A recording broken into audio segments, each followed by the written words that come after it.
Hello everyone, welcome to our third and last tutorial on OpenCV.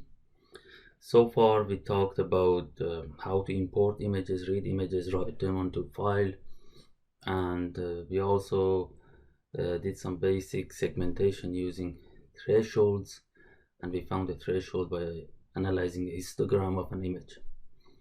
Today we're going to talk about some video processing and also some homogeneous transformations. Let's first begin with a simple example that we discussed in the course. If you remember from the course in week 2, we talked about homogeneous transformations. For instance, if you want to bring an image from one point of view into another one, or vice versa. Assume we have a tilted image of this house, let's call it image A, and we want to get a clear view, top view of the house like in image B. How do we find this rigid transformation? To bring this image to another one, we need to rotate the initial image using a matrix and translate it by a vector. Let's call this capital T. In order to calculate this affine transformation, we build this matrix that has one unknown, the vector of affine transformation, and the two known vector and matrices. The original points in the first image that we want to transform into the points in the second image. We know the points that we want transformed in the original image, and we know where they want to go. What is that affine transformation? We wrote it in terms of this matrix multiplication equation, and then we said we can solve it using least square method. We can solve this equation using least square method, and the solution is actually this, which is the pseudo inverse of matrix A multiplied by the vector B. This is the equation for pseudo inverse. We had this example like this, where we have an image of the book that's a bit tilted, and we want to bring it into this target image, which is a nice square image. Now, how we do that? Let's try this example and write a code using OpenCV to find this affine transformation. First, I've created a new code called projection. As always, we have to import Python, OpenCV, we have to import NumPy, and let's start by the first piece of information that we need. We need to get the coordinates of the book in the tilted image. We want to know the points that define the contour of this book. How can we get them? We can simply get them by clicking on the image and measuring where the mouse cursor is. OpenCV has this nice feature that gives you the option to pick a point and find the coordinates of the point by just clicking on it. We're going to use that to find the coordinates of the book that define its contour. To do so, we have to create an event that collects the mouse clicks.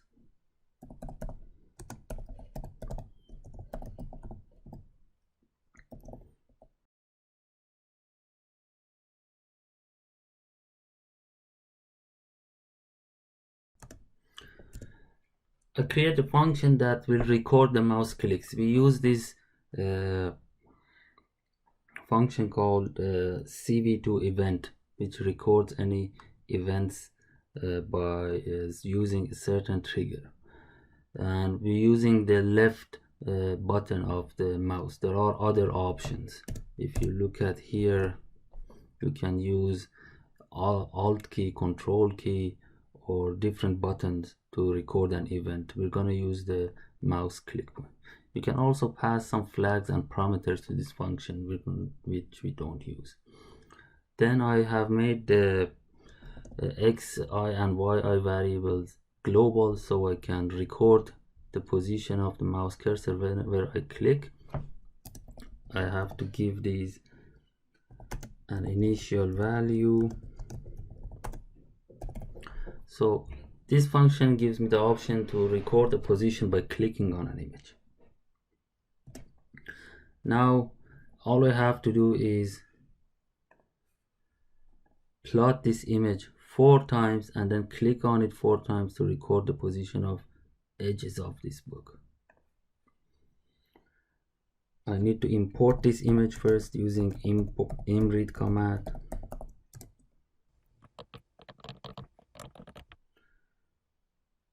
Then inside a loop, I'm gonna show it 4 times and then click on it to record the edges.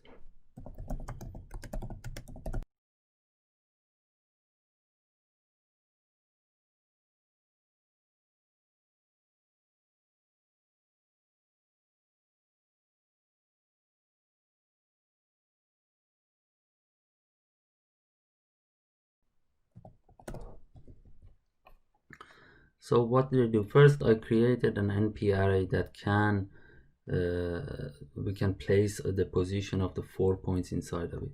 We wanted to record 4 points, each has an x and y coordinates. We can put it in an array with dimension of 2 by 4. Then inside the loop, I show the image once. Then I use a function called setMouseCallback, which records the mouse cursor position after the event is triggered. These two functions, the event and mouse callback, are usually used together. So we defined an event, then I use the setMouseCallback that every time that the image is plotted, I can record the position of the cursor on it. All it needs 2 inputs. Where is the window that we want to click on, and also what type of click event, which we have defined by this function. Then it closes that image and records the positions of the mouse cursor inside the vector that we already defined. Let's run it to see if it works properly and print the results.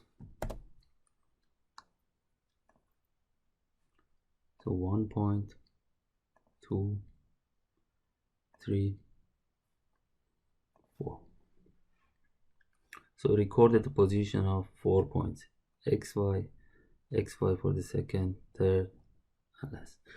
Remember, if you look at this image, an image is saved as a matrix, right? Each element in the matrix has associated with a row and a column. That's what we call the position of a point in an image. And numbering starts from the top left. So the point on the very top left is 0, 0. This point is somewhere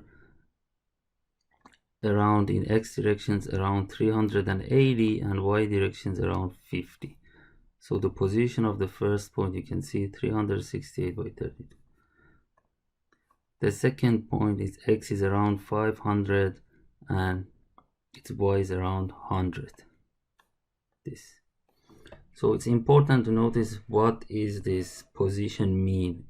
It's where the element, that pixel, is with respect to this coordinate, where 0, 0 is top left and the rows and columns start from top left. Now we have the position of the book.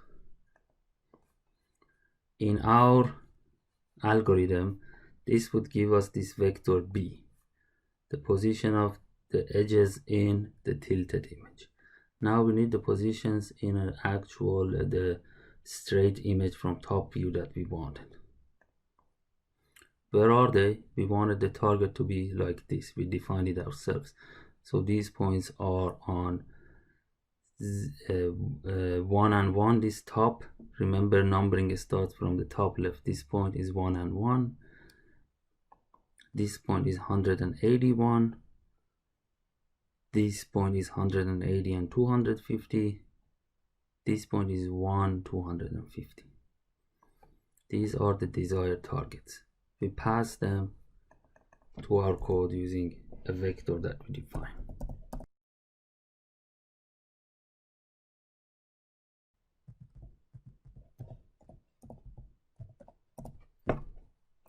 So these are the points that we want it to be.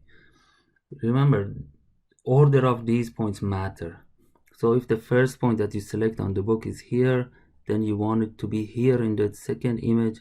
You should select this first, and the first point on target should be here, which is 1 and 1. The second point, if you want it to be here, the second point should be here. The coordinates is 180 and 1. So the first point is 1 and 1. The second point is 180 and 1.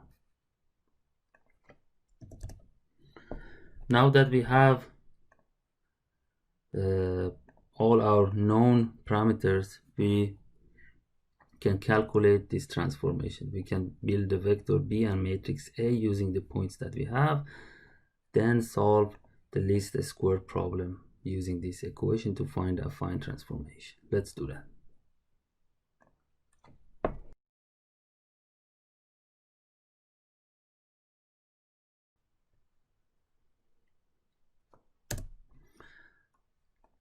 So I define first two empty matrix and vector.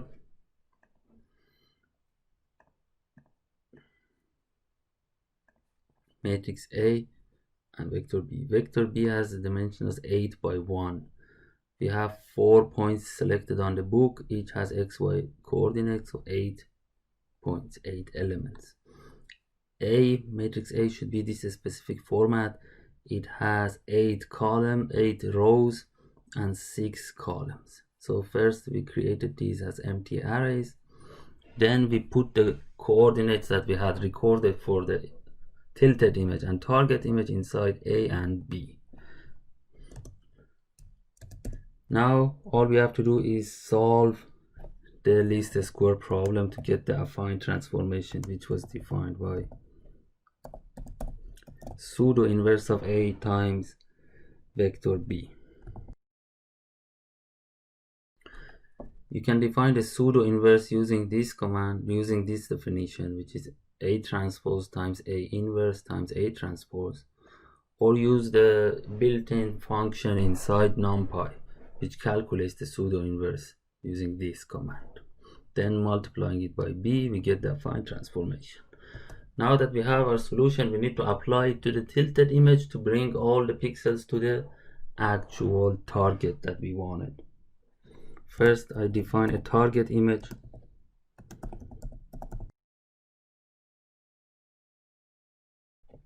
Our target image was 250 by 180.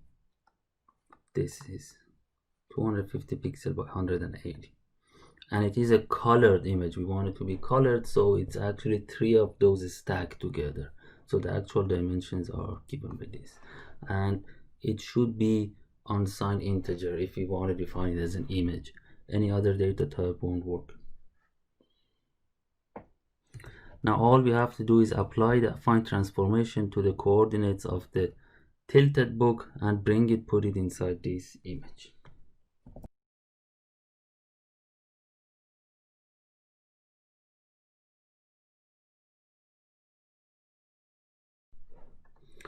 So what did I do? We found a affine transformation, that vector. I put it in this format. So the first 4 components create the rotation matrix. This last 2 create, and I put them in the rotation matrix and translation vector. Later I apply them to the image.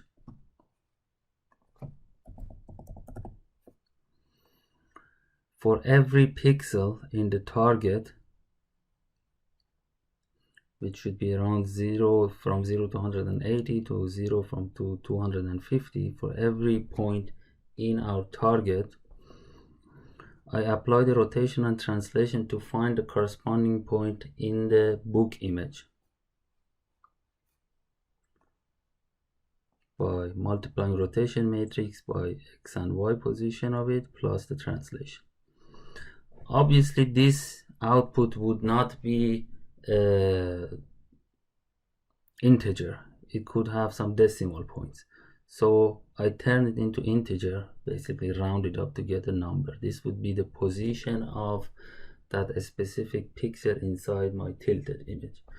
Then I find it and put it in the output image. So I find where every point in the target should be in the actual image, find it, bring it back to the target image. Now let's plot these images to see if our algorithm works.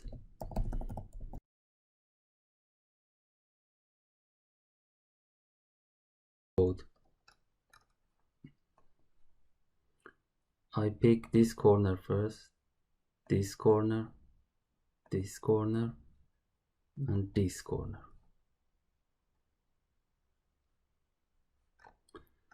Oh.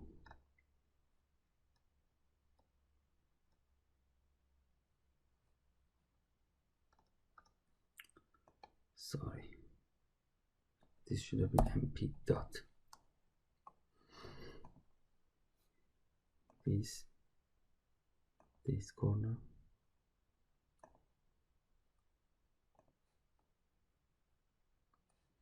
and it shows me the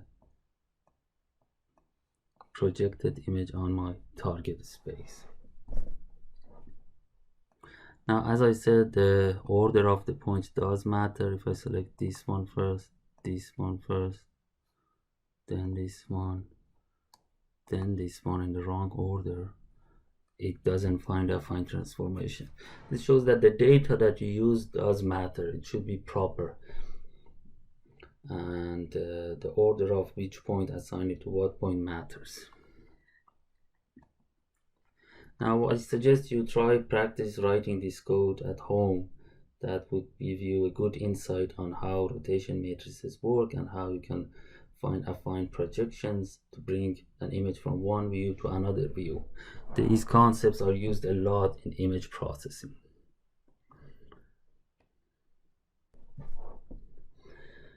Now, another topic I wanted to talk about today was how to capture video and process videos. Let's open up a new file.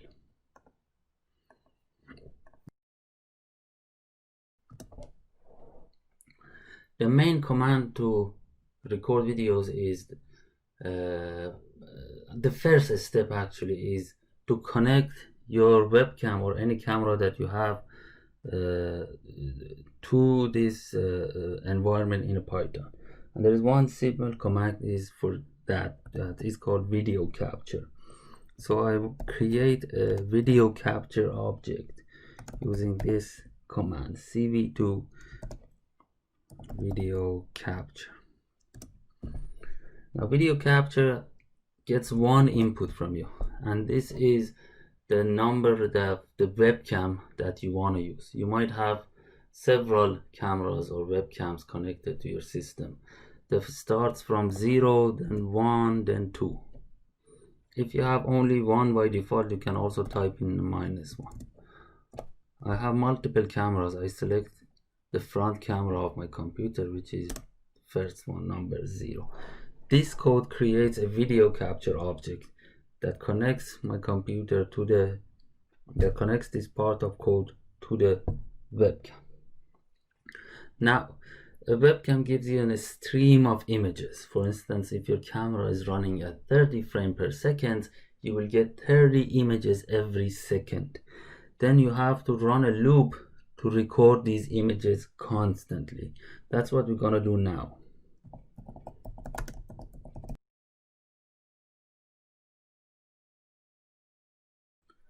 So this part of the code captures videos, captures images from the webcam in a time series, and essentially a video. And the main command we use is cap read. We have made this object that captures videos, and then we read images from it. This gives you the number of the image and the frame, the image itself. And then I used cv2imshow command to show that frame, wait for 200 milliseconds, go to the next frame. Let's run it if we can see if we can record videos from my webcam. This is wrong code.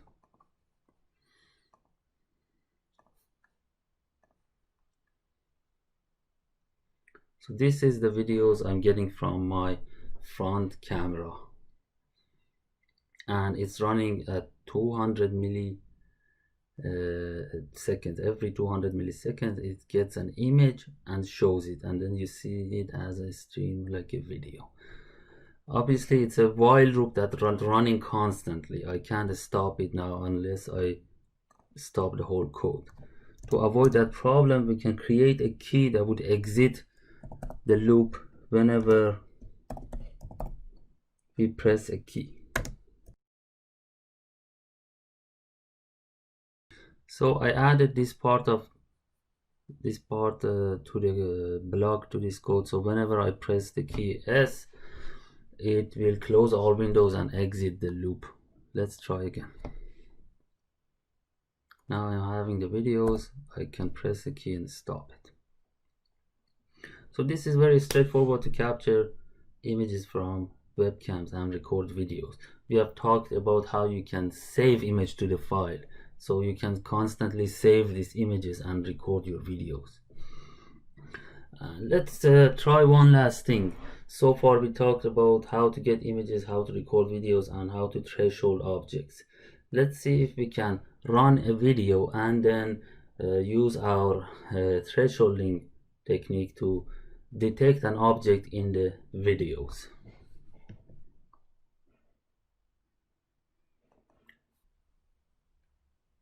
So let's use some of the code from last tutorial. We used this code to threshold an image. This would threshold the grayscale image using the threshold value of 130.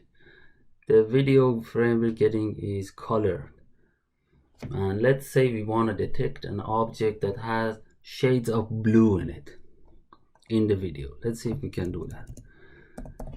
First we have to only use the blue channel, which is the first channel inside the image, and then I want to select color values that are the blue shades that are higher than 100, and I want to plot the actual video and the thresholded that image. Let's see how this works. Okay, so this is the image I have. This is the image that's thresholded.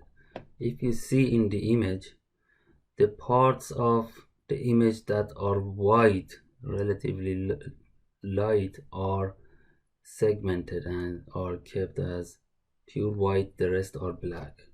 What do you think is the reason? Because inside the image, the only parts that contain shades of blue are the parts that are really light.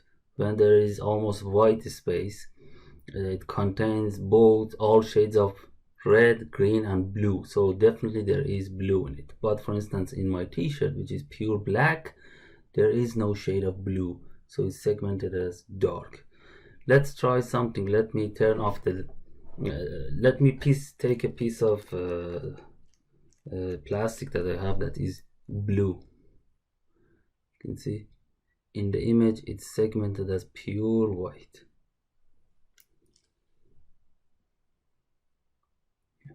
Alongside my hand, which is white and definitely contains some shades of blue.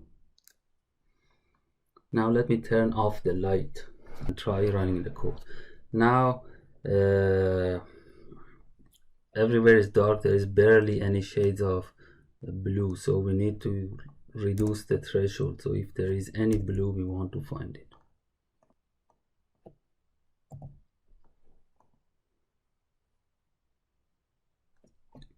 Now you can see that after turning off the light, there is no bright areas, and only the area that is blue is detected, which is the close to the plastic that I am holding and some parts of my face.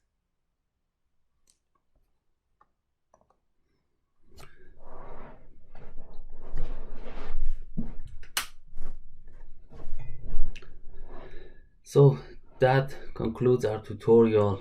We saw how we can record videos and use some of the thresholding methods that we had discussed to actually segment objects with different color inside a video.